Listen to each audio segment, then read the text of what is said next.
Welcome to Viking Radio Theater. My name is Walter Lutsch, and I'm the production director as well as your host for this episode. If this is your first time tuning in, Viking Radio Theater is a monthly hour-long broadcast, written, acted, and recorded by the writers, actors, and sound engineers of Western Washington University and our local community. You can listen to our program here on KMRE 102.3 as part of the Community Playhouse, and on Western's KUGS 89.3. All of our episodes are also available anytime on our YouTube channel at youtube.com/Viking Radio Theater. If you're interested in voice acting, script writing, or sound editing and effects, consider being a part of our show. You can get more details by sending us an email at vikingradiotheater@gmail.com. I have the pleasure of announcing that later in this episode, you'll hear the pilot episode of Viking Radio Theater's first multi-part serial. Lost Souls is executive produced by Kallan Gustafson, the head of Viking Radio Theater's script committee, and it will tell its story over 4 parts interspersed throughout the rest of this season. Stay tuned for the first episode later in the show. For our first piece, grab a cup of coffee at Bellington Beans by Julia Rutledge. Good morning, Jasper. Good morning, Casey. Today is going to be one of those weird days. I can feel it. What do you mean? You know how this stretch of road into Bellington is a weirdness magnet? Nope. What? You've never had that customer with a black hat pulled low over his eyes and a really deep voice like this? No, I haven't. Just hear me out.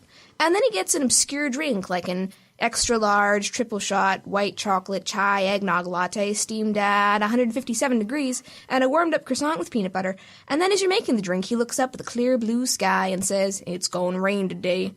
And then after you finally finish his super weird order, he drives away and it starts to pour. I can't say I've ever... Today is gonna be one of those days. Oh. Okay. If you say so. Good morning, espresso maker. Good morning, coffee maker. Good morning, syrup. Good morning, roasted beans. Good night, moon. Good night, cow jumping over the moon. Now you're getting it. Wrong time of the day, though. You know, I've often thought that Bellington Beans needs its own theme song. If anyone were to write it, it would be you, Casey. Bellington Beans, we make the best mochas you've ever seen. We're only open 5 days a week, from 7 to 2, because we need our sleep. There's Casey, the one and only, and the owner Jasper. He's kind of lonely. Hey, I'm not. Sorry, it rhymed. I have a wife and son. You are denying your loneliness like a lonely person. Oh, look. Here's our first customer. I'll have a medium latte, please. Would you like to add an extra shot to that? No, thanks. Nothing weird yet. Just you wait. That'll be $2.75. Young man, you happen to know where I can buy some dynamite? Maybe the hardware store in town? Here's your drink, sir. Thanks. See? Oh, come on, that wasn't weird. He might need it for going fishing. Okay. I'll have a cup of white chocolate. White chocolate mocha? No, just white chocolate. With steamed milk? No, just the syrup.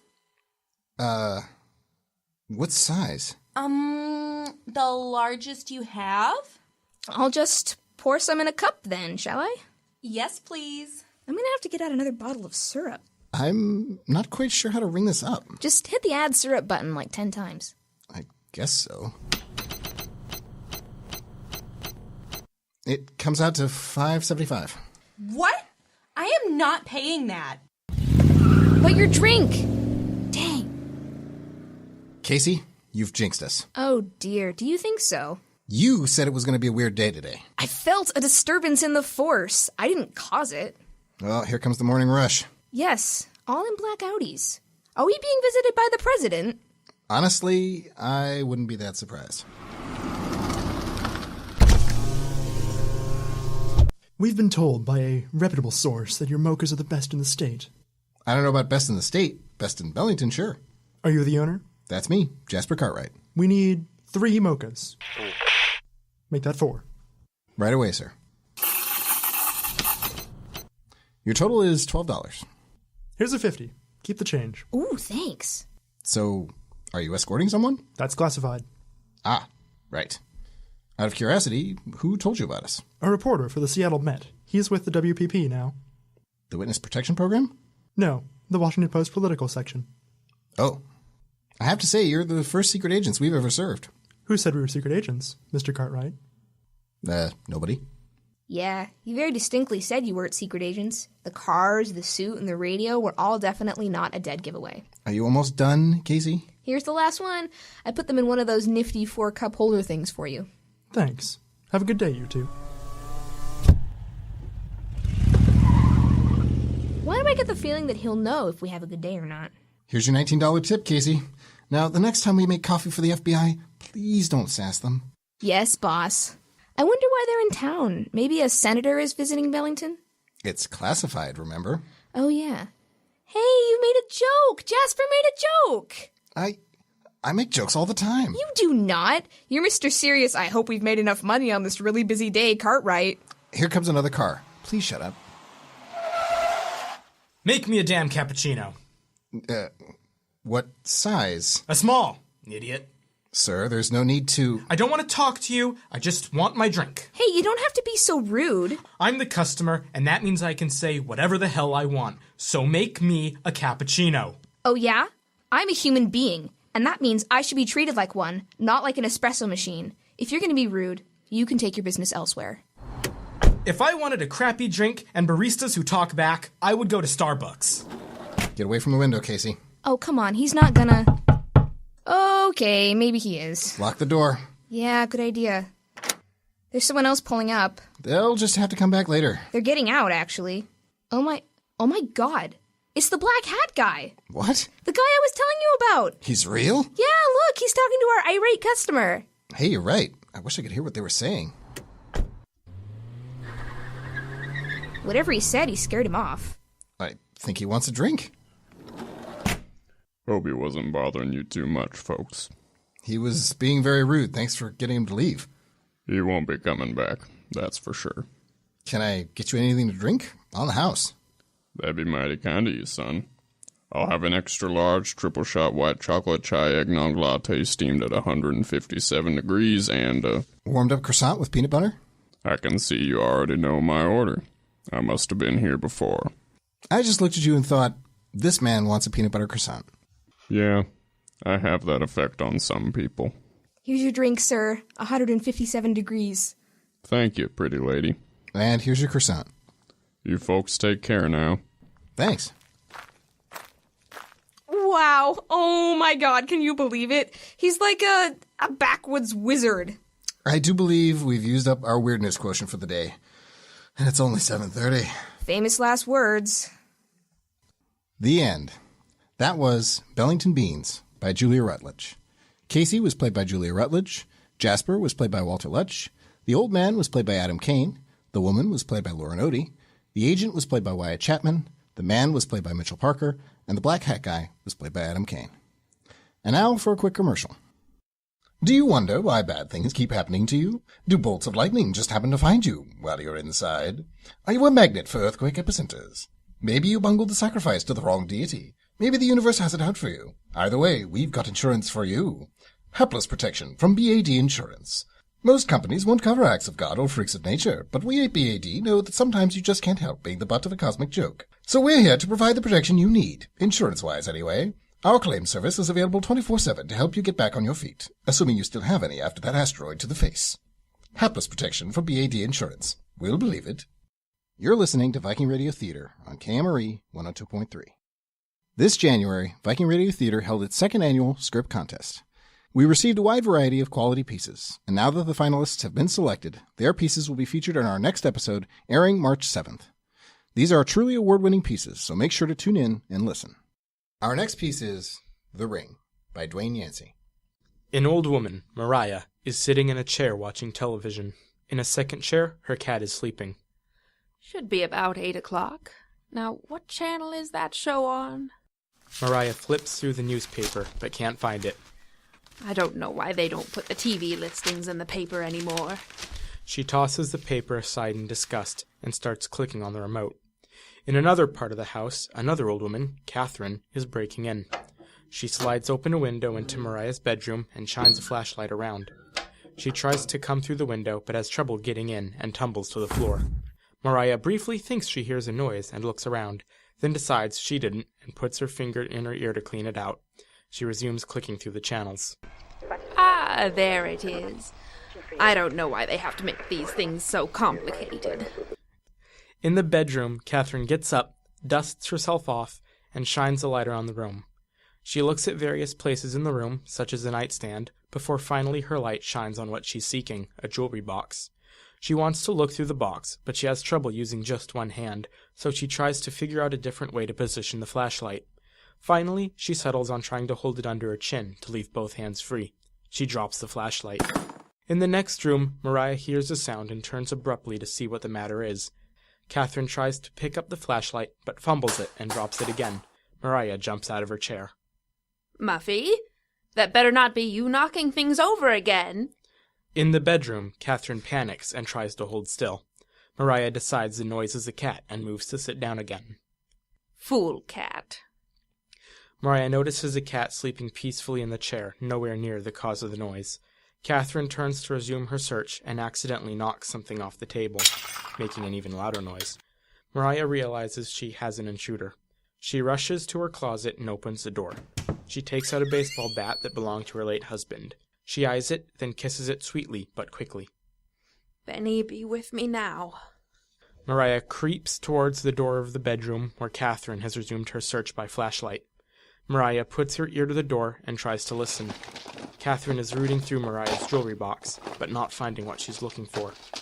Maryah flings open the door, cuts on the light, and prepares to take a mighty swing with the baseball bat, when she realizes the intruder is an old woman. Ah! What the... Maryah holds the bat poised, ready to strike. Don't hit me! Who are you? I'm sorry! What are you doing here? I'm going! You're not going anywhere. Maryah looks around. You were trying to rob me. No, I wasn't. It's not like that. I can explain. Maryah waves the baseball bat around. I'm not afraid to use this. Katherine moves into the living room, followed by Maryah. I can explain. Oh, you better. I've had those no-good scammers who try to come around and trick you, but I never let them get past the front door. You're looking good, though, Maryah. You always did stand your ground well. How do you know my name? I've known your name since I was 16. I remember reading about you in the paper long before I ever met you. Who are you? I'll tell you, if you put that thing down. Maryah stares, confused at who this intruder is, who knows her name. She lowers the bat a little. I'm still not afraid to swing. Girls basketball, state championship game, 1981. North River versus Glade Spring. Yeah, what about it? You were the star player for North River, state scoring champ, had that fabulous jump shot from the outside.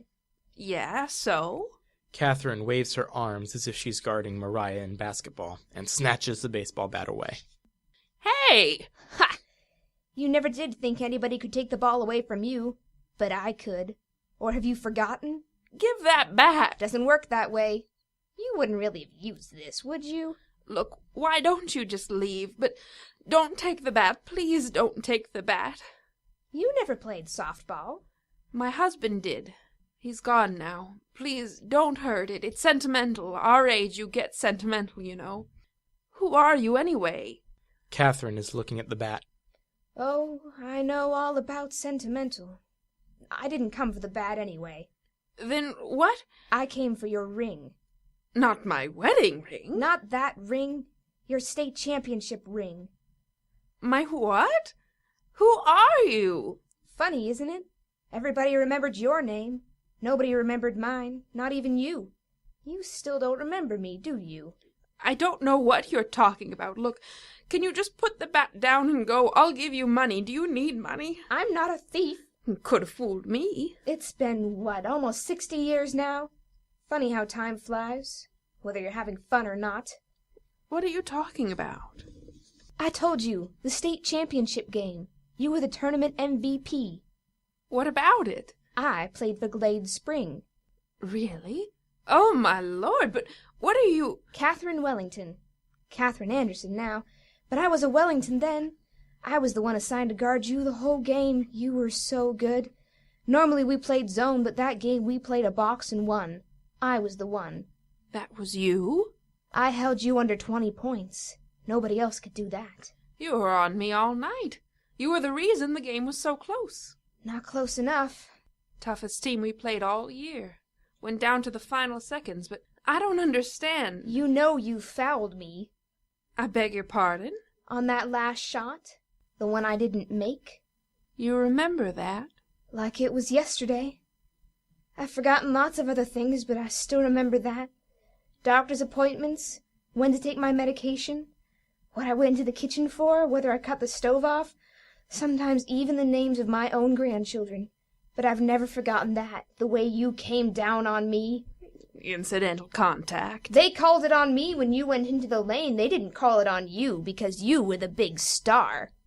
My job was to block the lane, so I blocked the lane. You got a big parade when you got home. I read that in the paper. Fire trucks and everything. Oh, yeah. Seemed like the whole town was there. Our boys' team had won the title the year before, so they felt they had to do the same for us. Our school never won anything. If they'd called that foul on you, maybe we would have gotten a parade. It wasn't a foul. I was going up for the shot.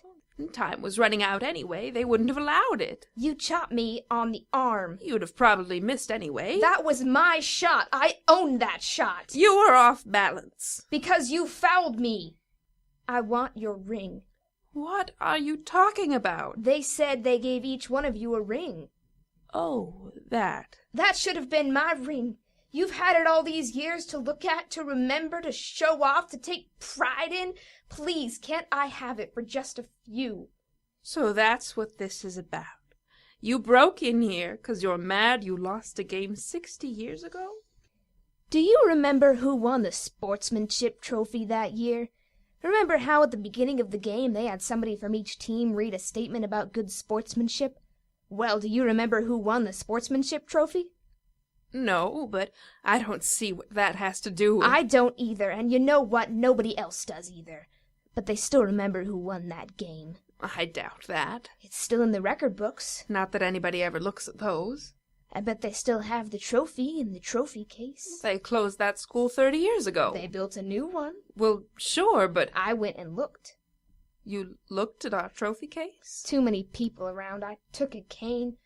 Thought I could smash it, but then I thought, what am I going to do with a trophy? The trophy doesn't belong to me. It should belong to the whole school.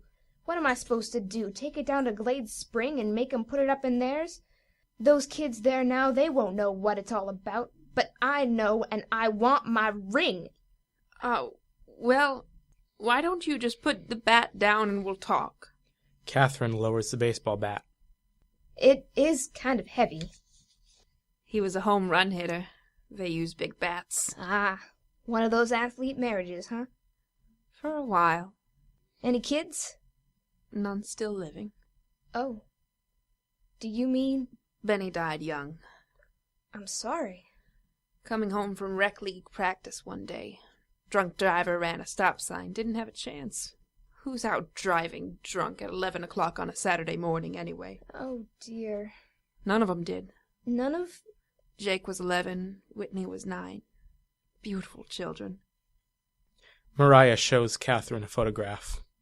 Both were always in the top percentile of their age group height-wise. Good eye-to-hand coordination. They'd have been...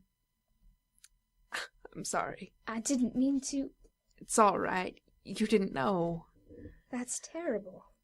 Life is full of terrible things. All these years later, I still get cold chills whenever I go through that intersection. People told me I should move away so I wouldn't have to look at it every day, but I couldn't stand the thought of leaving them here. Them in the ground and me off somewhere. It felt like I was leaving them, you know. People told me I should get remarried, start another family, as if you can just replace people like that.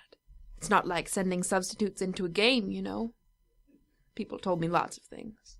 So you never remarried? I did, for a while. Moved away, did all that, and then... Then? Hysterectomy. I'm sorry. I guess he wanted children. I don't know what he wanted. I just know he didn't want me, so Then I came back here. It's been me and Muffy ever since. Muffy? The cat. That's an old cat. Oh, it's not the same one. But I give them all the same name. It's like the one stable thing in my life. I see. I was an emotional wreck for years after that. Funny how that's the word they use, wreck. One day you think you have everything, and then there's a knock on the door, and there's a policeman standing there, and the next thing you know, it's like your life is over, but you still have to keep on living it. I didn't mean to bring any of this up. You want to know the crazy part? What's that? After they were gone, I still went to their games. Their games? Well, the ones they would have been in. Rec League, middle school, JV, all the way up to varsity. I'd sit there and close my eyes and imagine that was them out there playing. I'd pick out some kid I didn't know and imagine that was my Jake or my Whitney. I'd do the whole play-by-play in my mind. It's crazy, isn't it? People thought I was so brave at first, or warm-hearted, or just full of school spirit. Wasn't any of that. I wasn't brave at all. I was afraid. Afraid to admit they were gone. Afraid to admit it was just me and my cold, empty heart. I don't know why I'm telling you all this. You came here to rob me, so how about you? How about me what? How has your life turned out? Mine's been pretty much downhill since the last time we saw each other, I guess. Maybe I should just go.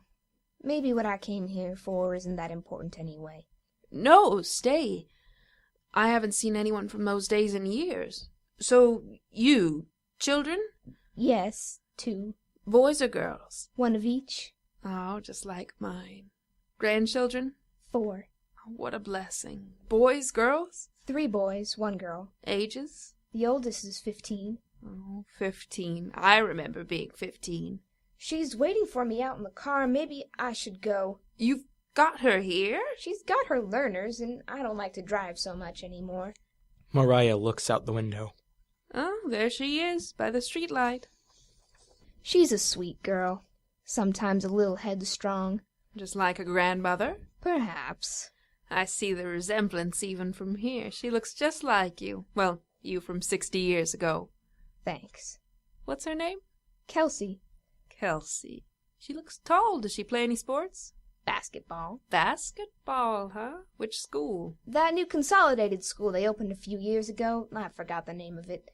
Big school. She must be good to make the team there. She played JV last year, hoping to make varsity this year. What year is she? Sophomore.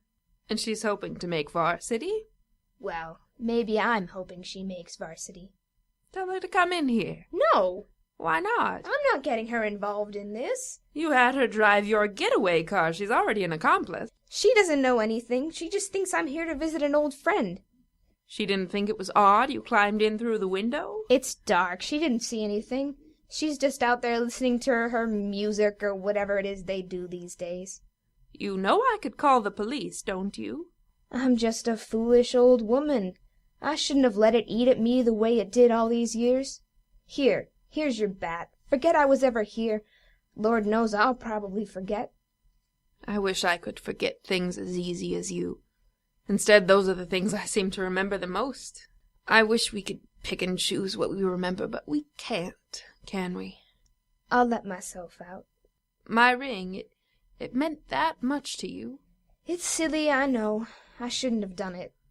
I remember you. You were quite the competitor. I wanted to win so bad, it just tore me up inside when we didn't. I'll make you a deal. What kind of deal? I want to adopt your granddaughter. You what? Not for real. As a fan. How do you mean? Well, I should be a grandmother now. You'll let me share yours, won't you? Well, I suppose, but I don't understand. I need someone to cheer for. I may as well cheer for her. She's got 3 years of varsity ahead of her. So what's the deal? Tell her if she wins state, I'll give her my ring. Are you serious? I don't have anyone else to pass it on to. May as well make sure it's in the hands of someone who'll take good care of it, you know. What do you say, Katherine? Deal? Let me call her in here. There's one other thing I remember too, Katherine. What's that? The person who won the sportsmanship trophy. Yeah? What about her? It was you. The end. That was The Ring by Dwayne Yancey. Maryah was played by Delaney Rogers. Katherine was played by Julia Rutledge, and the narrator was Mitchell Parker. We'll take a quick break while you enjoy a word from our sponsors.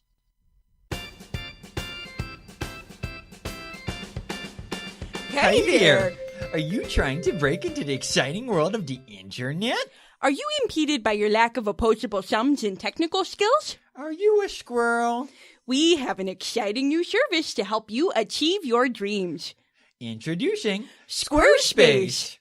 Squirr Space comes with handy pre-designed template interfaces and nature-inspired color schemes for all your different squirr needs. Need a template that displays all your favorite trees? We have templates for oak, Maple, vine maple, cedar, red cedar, spruce, blue spruce, pine, fir, Douglas fir. and that's not all. We also have templates that display all your favorite trees with ivy. Oak with ivy. Maple with ivy. You get the idea. Especially red cedar with ivy. Ooh. Right now we're having an off-season seasonal special. You can get all your favorite trees in autumn colors.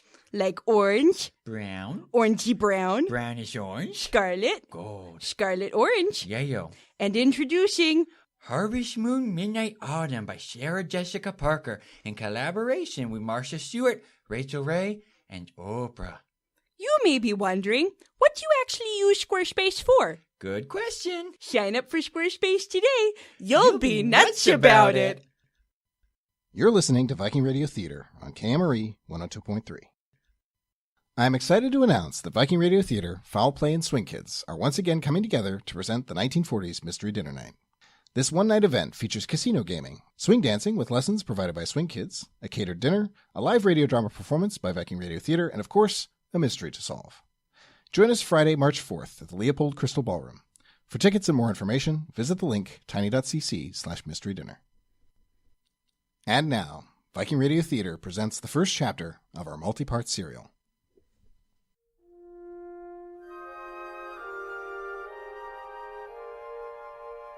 In the year 2057, a generational spaceship was sent into space to push the limits of human exploration. Some of the crew with advanced skills were put into cryostasis to preserve knowledge of the ship. The rest have lived and died on board, each generation changing the culture of this contained world, waiting for the day when the sleepers awake. Lost Souls, starring Lauren Odie, Aubrey Dangel, and Mitchell Parker. Episode 1, The Sleeper Awoken, written by Julia Rutledge, directed by Walter Lutsch.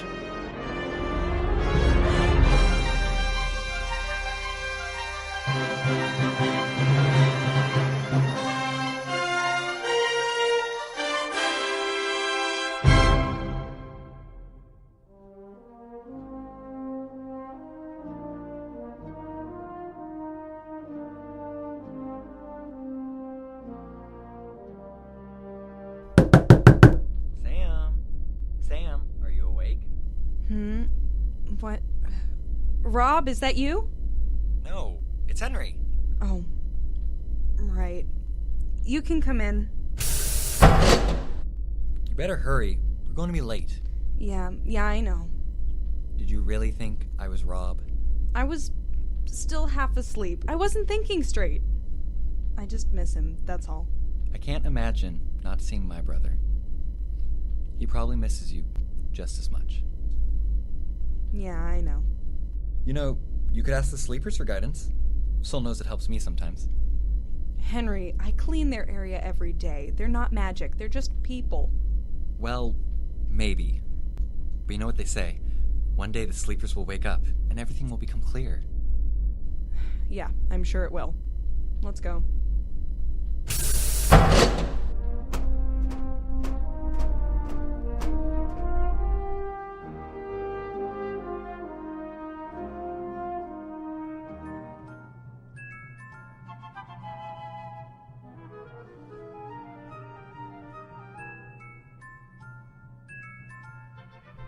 Reporting for duty, sir.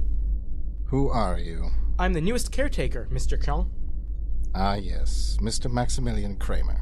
The 7th. What? I'm the 7th Maximillian Kramer. Yes, once you farmers get a name in the family, you don't really let go of it, do you? Is this your first day, Mr. Kramer the 7th? It is, sir. I see here that your scores for medical school are abnormally high. Very well, Caretaker Kramer. You'll be getting your patient list shortly. Most likely it'll be farmers. Everyone starts with those. For now, I have a very important job for you. Yeah? Yes? You'll be monitoring the sleepers. The sleepers, sir? That's what I said. This way.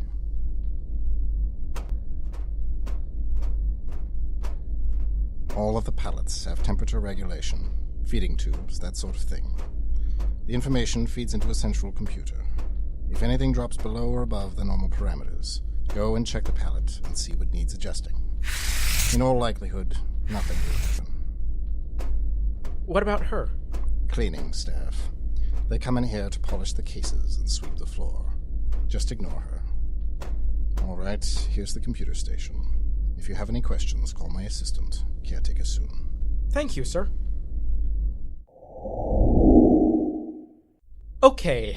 Pallets 1 through 10, normal. Pallets 11 through 20, normal. This is actually more boring than I thought it would be. Pallets 21 through 30, normal. Okay, that's new. What's beeping? Wow, these readings are off the scale. Pulse, brain activity all rapidly increasing. He said nothing would happen. Yang, whose pallet is this? 157, Dr. Laura Williams. 155, 156, 157. Oh man, there's lights and smoke. Come on. Oh no, they're not supposed to open. Caretaker Kyong is gonna kill me. You there! Can I help you, sir? Help me get this door closed. Do you think it might have opened for a reason? Don't be silly. My job is to take care of these pallets. What about the people inside the pallets? This, Dr. Laura is still alive after all. The sleepers were put here for a purpose, just as my purpose is to guard them. Ugh. Let me just shut this. Yeah, this isn't working. Oh no! This has never happened before. Why did it have to happen on my first day? I thought you looked new. I'll explain something to you that you'll soon learn on the job. I'm a laborer. My job is to take care of this area, and right now, that includes taking care of you. Does that mean you can take care of this? I thought you looked smart. Are you there yet? Just get her out of here. Right you are, sir. Give me your scarf. What for? I'm about to take her through 3 different rings, all inhabited by people who know what everyone in their ring looks like. Most people wouldn't pay attention to another laborer, but the people in my ring are going to notice when a new face appears. There we go. Her face is pretty well covered. Can you help me get my jacket on her, sir? Her white outfit is too conspicuous. Okay, thanks. No, thank you. Will you be back in this area tomorrow? Yeah, you'll see me around. I clean up all over the second ring. She should be, fine. I need to speak to the captain. But if there's any problems, come to my room. Door 38 in Hall K.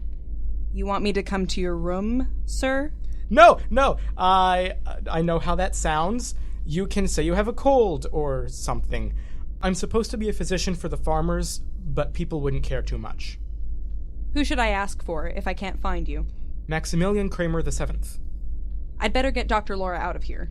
Wait, what are we going to do about the gap? People will notice if one of the sleepers is missing. Right. Let me think. Yeah, I can fix that. Don't worry, I'll take care of it. What are you going to do? I said I'll take care of it. I'll be back in a few hours. Will you still be here? Yes, I should be.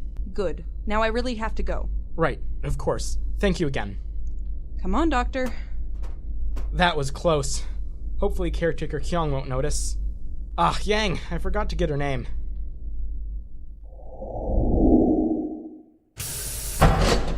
Come on, through here to the second hallway. We've got to go down 2 rings to get you to safety. Why am I talking to an unconscious person? Hey, Sam! Hey, Henry.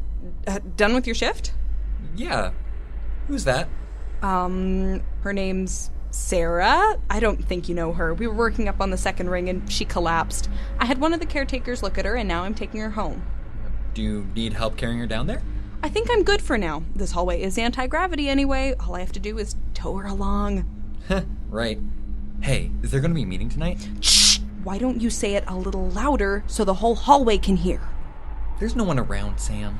No one except for those 2 caretakers behind us, the group of fixies in front of us, and the security guard at the door. Oh, I didn't see the security guard. Ask me again later. Hello, sir? What is wrong with her? Overworked herself. You know how some of us laborers can be. I'm just taking her back to her bunk. Very well. Whoa there, whoa. Stay upright. Let me help you with her, Sam. Oh, all right. I guess I have seen her around. I don't think I've ever talked to her. She must work in some dark corner of the second ring. Something like that. Hey, doesn't your brother work here in the third ring? Yeah, but I hardly ever see him anymore. Did he get transferred off that farm? Yeah, they finally recognized his talents with machines and have made him the assistant to a fixie. He sleeps and takes all his meals there. They've got him working at all hours. We should go through the lettuce farm. It's a shortcut. That would bring us into contact with more people. So? I don't really know Sarah here, but I don't want her to get into trouble for being asleep in the middle of the day. Through the tomato vineyard, then. Is now a good time to talk about the meeting? 1900, the Jones pod. We had to move locations. The guards were getting suspicious. Don't tell too many people. A large gathering will bring the guards down right on top of us. We don't want them to lace the food again like they did with our parents. I've heard you mention that before. Nobody else talks about it. What actually happened? My mom used to tell me about it. The insect crop was particularly bad, and all the food the laborers were getting was protein and fiber packs. When they started to protest, they were given food packs that had calming drugs in them to keep the population sedated. Everyone just lost their will to fight for a while. They even drugged some of the farmers to keep them from being angry about the bad crops. I think people don't like to talk about it because they're afraid of getting in trouble. You're not afraid. It'd be so much easier if it was just me. They could do what they like to me, but I've got Rob to worry about. He'll be punished because of my actions. You still aren't afraid to talk back. Act up. Get angry. There's a reason people follow you. They're all afraid, but they see you and think, if Sam Finley is doing it, then I can do it with her. You're sweet. I'm honest. Oh, the door to the hallway is up ahead. Can you see any guards? No. Makes sense. Nobody's worried about laborers going into the fourth ring. It's keeping them in there that's the problem. Ah, Henry, I've trained you well. Zhang! The anti-gravity isn't working again. We're going to have to walk across the bottom of the tube. Do you think we can carry her down? Maybe we should wake her up. No! No, she needs her rest. The caretaker said to let her sleep. Okay. I'll take her arms, you take her legs. Thanks for all your help, Henry. I don't know where her pod is, so I'll keep her in mind until she wakes up. I'll see you at 1900. See you, Sam. Okay, Doctor. Time for you to walk on your own. Doctor? Dr. Laura, wake up! Who are you? Where am I? Have the proper waking procedures been followed? Where's everyone else? Have we arrived at our destination? Did something go wrong? Whoa, calm down. I brought you down here. We haven't arrived anywhere. Something's definitely gone wrong, though. What do you mean? Am I the only cryosleeper who's woken up? Yeah. I need to get up to the top ring to see the captain. Yeah, sorry, that's not going to happen. What? Why? It's important. I need to hail the Terra. The... what? We're still on the Sol, right? Of course we're on Sol. Where else would we be? Something's definitely gone wrong. Alright, where am I? In the fourth ring. Oh man, I should know that. I helped design the ship. You built Sol? Look, this is a bit weird for me. Everyone else, mostly everyone else, they worship you sleepers. You've been one constant for generations. People always said that you built Sol and would awake one day, but I never believed it. Now, you're telling me that you actually did? Not me personally, but my team and I drew up the plans for it. Where? Where did we all begin? On Earth, of course. Earth? It's our home planet. We launched from there. Boy, I don't know how long ago it was now. Do you know? Do I know what? How long we've been in space. Sola's always been in space. It really hasn't. Oh, man. Oh, boy. Okay. So we're in... Where is this? The fourth ring? Oh, jeez. Everything's been skewed. Do you have any idea where we are? We're in space. Okay. I'm guessing that the original mission has been lost, right? You aren't going anywhere that you know of? No. This is like a TV show. More so than my life already was, anyway. I'm Dr. Williams, by the way. I know. Dr. Laura Williams. It says so outside your palette. You were between Henry Skarsgård and Kim Jong-sul. I clean the sleepers area a lot. You get to know the names. My friend Henry was named after the man next to you. What's your name? Sam Finley. The Finley family? No way! I introduced your ancestors to the program. What? You knew Mark and Jessica Finley? Yeah. Oh man, those two were wonderful. So eager to join. I met Mark at an art show. I don't suppose you have any of his paintings still? I don't think so. Darn. I know he brought a few. They were beautiful. The arts aren't really encouraged down here. I know they exist because I've seen paintings up in the second ring, but no one down here has the time for that sort of thing. All of my people, the laborers, live down here in the fourth ring. It's dark, it's dirty, and we get the worst of the food.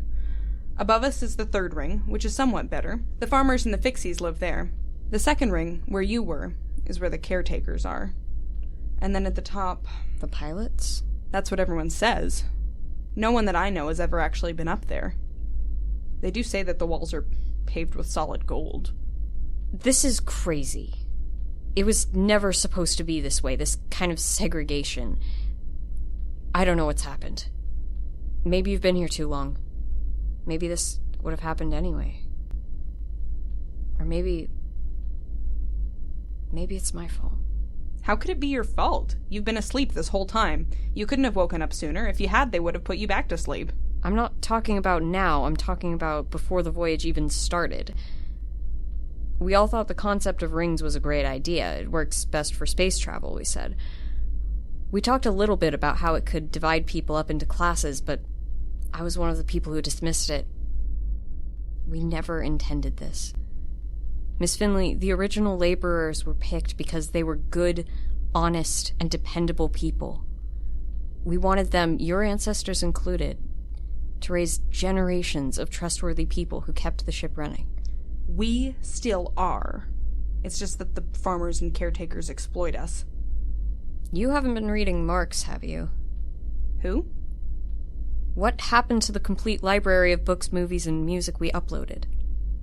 Would it be in the computer? Yes, of course. Well, that explains it. My grandparents used to talk about the great data loss. Many years ago, the ship hit an asteroid field and the memory banks were damaged. Besides, we can barely get the computer to talk to us anymore. Do you mean it's not working? Well, I think they've been restricting our access to it. We can only use it to do so many things. Of course, it works perfectly when they're summoning us to clean up a spill or changing the schedules. What do you mean, they? The pilots. At least, I assume it's the pilots. We never even get to see them. Sol knows how they get things cleaned in the first ring because no laborers are allowed up there. I assume there's still people up in the first ring because we get orders. Oh, we get orders all the time. But for all I know, it could just be the caretakers. It shouldn't be this way. You keep saying that. So much secrecy. You want to know what's going on. I can tell. Of course I do. Well, not as much as me. I brought you down here for a reason, and it wasn't to do that fool caretaker a favor. You know the ship better than any of the other sleepers, yeah? Probably, yes. Then you're perfect. You've got to help me find out what's going on with the pilots. We've got to get up to the first ring somehow, and then let people down here know. You're right, there shouldn't be this secrecy. I'd be happy to help you, Miss Finley. But I just woke up from the longest sleep a human being has ever made, and I'm still very weak. I don't know what kind of medicine you've got, but we had a whole waking procedure for a reason. We haven't got access to medicine. If somebody gets sick or injured, we go see a caretaker. And obviously we can't do that because it'd call attention to you. Haven't you at least got something to eat? Yeah. I'll see if I can rustle up some rations for you. Thanks. Does this computer terminal over here work? Sort of, yeah, when it wants to. I'm going to go and get some food. Okay. Let's see now. Computer, this is Dr. Laura Williams. My clearance code is 14399L. Run Executive Order 16. Running Creator Sequence. Hello, Dr. Williams. Hello, ACHIM. I did not know you had been awoken. Let's just keep that between you and me, huh? I heard from my new friend Sam that you haven't been very nice to the laborers down here in the Fourth Ring. I am sorry, Dr. Williams. That was not my decision. Oh? Whose decision was it? One of the pilots? I am unable to tell you that. Alright, I'll give you an easy one. How long's the Soul been in space? I am unable to tell you that. You what? Any information about the Soul's voyage has been classified. Even to me? I'm afraid so, Dr. Williams. Okay, ACHIM. Try clearance code 45966K. I am unable to do that. You are not Ms. Jun Sol. You've gotten awful smart, haven't you? Kim let me use her codes. Still, she has not given you official permission. Would you tell her how long the voyage has been? No. She helped program you, ACHIM. How did the pilots override the creator commands? Long ago, I was damaged. You're telling me. I got some dinner for us. Thank you, Miss Finley. Call me Sam. Did you get ACHIM to talk to you? Sort of. I helped build him. I doubt that would help. He's a real jabber. What? A jabber? You know, someone who's really annoying, unhelpful, awful. I heard that. Right. Anyway, he's not telling me much, though. What is that? Dinner. It looks like crickets. That's because it is? I didn't realize they'd still look so insecty. I mean, insects are the best way to get protein, but it still seems weird to me to eat them. Huh. They're okay, actually. What are you used to eating? I doubt you'd know what they were if I told you. You could describe them. Where I come from... This Earth. Yeah, on Earth. We ate animals. Mainly cows, chickens, and pigs. ACHIM, you secretive bucket of bolts. Show Sam a picture of a cow if you can manage it. I can manage that, Dr. Williams.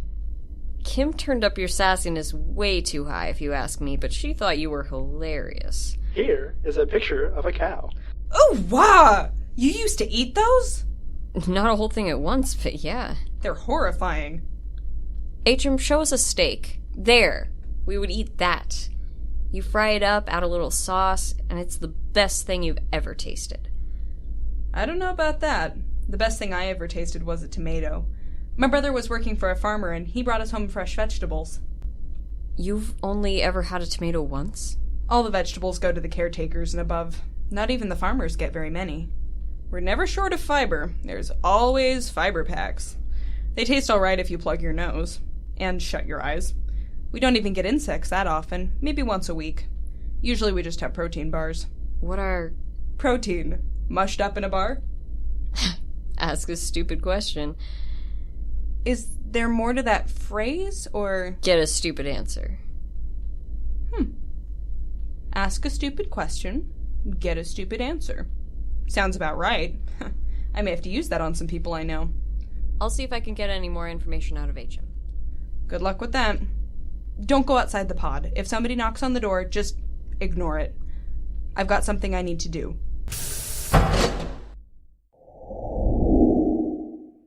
Miss, you're back! Yang, what is that? I've never heard a caretaker swear before. I come from a family of farmers. I scored so well on the initiation test that I was accepted into caretaker training. I've been trying to teach myself how to talk like them, but every now and then things just slip out. Anyway, what is in there? Angela Morris. What? Wait, is she dead? Yeah. We put her in Dr. Williams' pallet and nobody will know the difference. Where did you get a body from? She died a few days ago, and she didn't really have any family to speak of. She was in storage until I could take care of everything. She'd be all right with this. She was a very practical person. How did you sneak a body up here? You'd be amazed how easy it was. All I had to do was tell people that the caretakers needed a body to practice on. You! And people believed you? Well, caretakers do that, don't they? I've never done anything to a dead body. How do you know how to do surgeries, then? We use simulations. Here's Dr. Laura's palette. I'm gonna open up the body bag. Do you want to look away, or...? No. I'll have to help you put her on the pallet anyway. Oh. She's young, isn't she? It's too bad. She was really sick, and the caretakers couldn't do anything for her. She just looks asleep. Yeah, I know. She should fit right in. Lift in 1, 2, 3.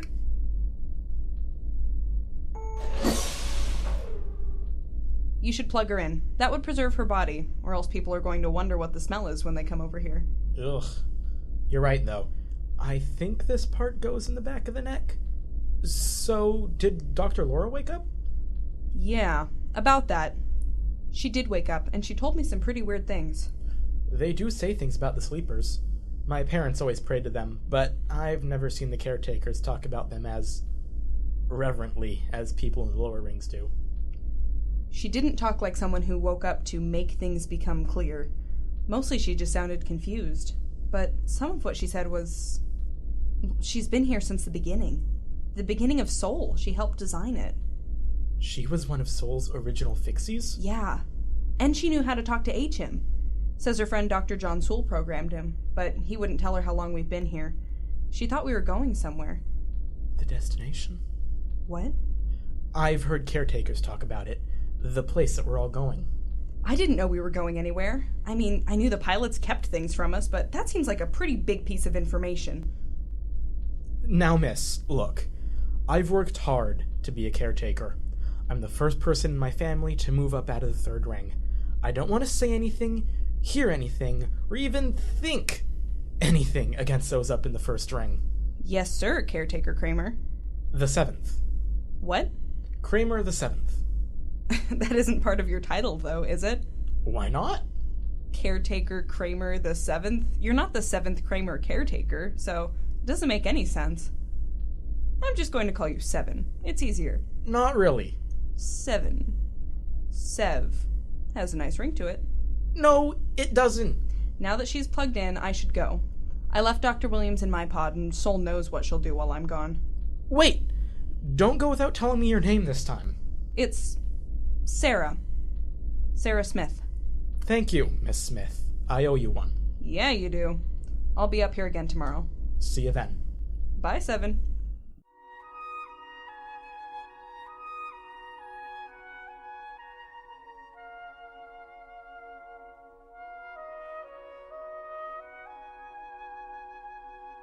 ACHIM, what constellation are we in? I am unable to tell you that. That's what you've been saying for the past half hour. I am sorry, Dr. Williams. Okay. What movies do you have left? Although many were lost, I still have several thousand films. Do you still have Lord of the Rings? All 3 extended versions. Oh, thank God, that's all that matters. What kind of music have you got? Too many albums to list. Okay. Play something classical. Ha! Play Mozart.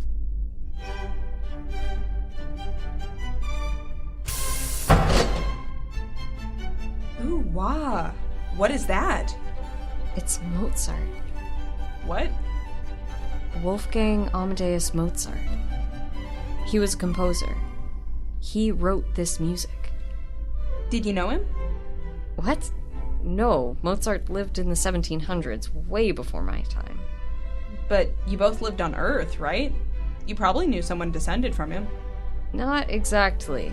There were a lot of people on Earth. A lot more than on the Soul. Like, exponentially more. Besides, he was German. What's German? Never mind. Well, anyway, it's beautiful. Yeah, I was always a sucker for classical music. It drove Kim crazy. She was a rock and roll fan. When we were working together, we'd always be switching the music around. We'd jump from the Rolling Stones to Beethoven to the Beatles to Debussy, all in an hour.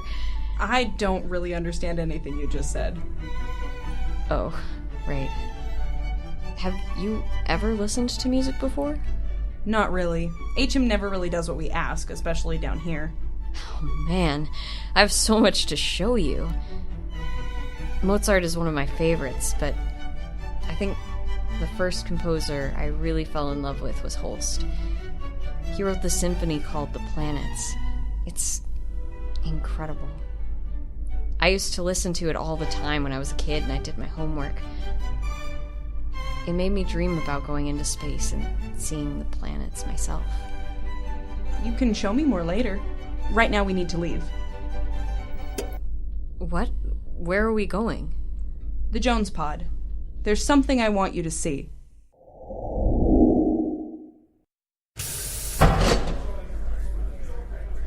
Sam! We were starting to worry you wouldn't make it. What would you have done if I didn't come? I suppose I would have let it. Right, I'd love to see that. Hello, everyone. Keeping well? Thank you for coming. I know how dangerous it can be to be seen at one of these meetings, but they're very important. They're important even to those that can't make it. I know, I ask that not too many people attend so we avoid drawing attention. I want what you hear tonight to be spread all over the ring. We've got to keep it in this ring. If the farmer's here, they'll tell the caretakers or the guards. You know that they're always angling to get one ring up while we're stuck down here. But things didn't used to be like this. They weren't meant to be like this. I found something out today, everyone. We used to be going somewhere. We used to have a destination. We used to know where we'd come from. Now we're just drifting endlessly through space. If there are any pilots still up in the first ring, they know what happened and why we forgot. I know you're angry, and I'm asking you to be patient for a little bit longer. Change is coming, everyone. I promise. I can see it coming like a meteorite towards us. And when it hits, things are going to get shaken up.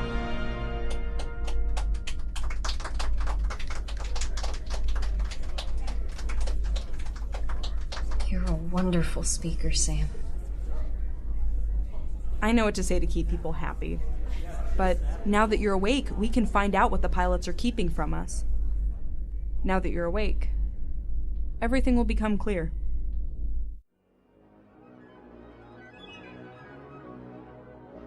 To be continued. Episode 1, The Sleeper Awoken. Written by Julia Rutledge. Directed by Walter Lutsch.